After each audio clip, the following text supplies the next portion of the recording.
This is my hair.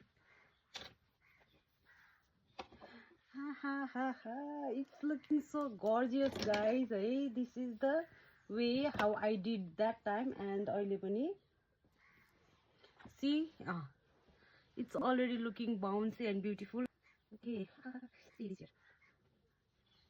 ल यो हेयरले चाहिँ यस्तै लेयर गरिदिन्छ कि ल ल मेन हामीलाई चाहिँ राम्रो देख्न पर्ने भनेको अगाडिको फ्रन्ट सेक्सन हो. So let's open it. So see this is अलिकति टाढा जान्छु है. ल हेर्नु त, this is how my here is looking right now. यतिखेर सेटिङ स्प्रे हाल्न पनि मिल्छ है. हेयरलाई यसरी अलिकति हातले नै यसरी नै फोर्छु.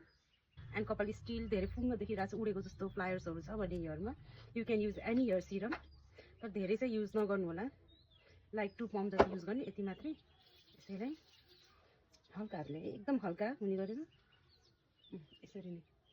अनि यो हेयरमा तपाईँले सेटिङ स्प्रे लाउनु भयो भने तपाईँको साँझसम्ममा स्टे गर्छ. द साइड पार्टिसन मेरो चाहिँ one of the favourite side partition हो.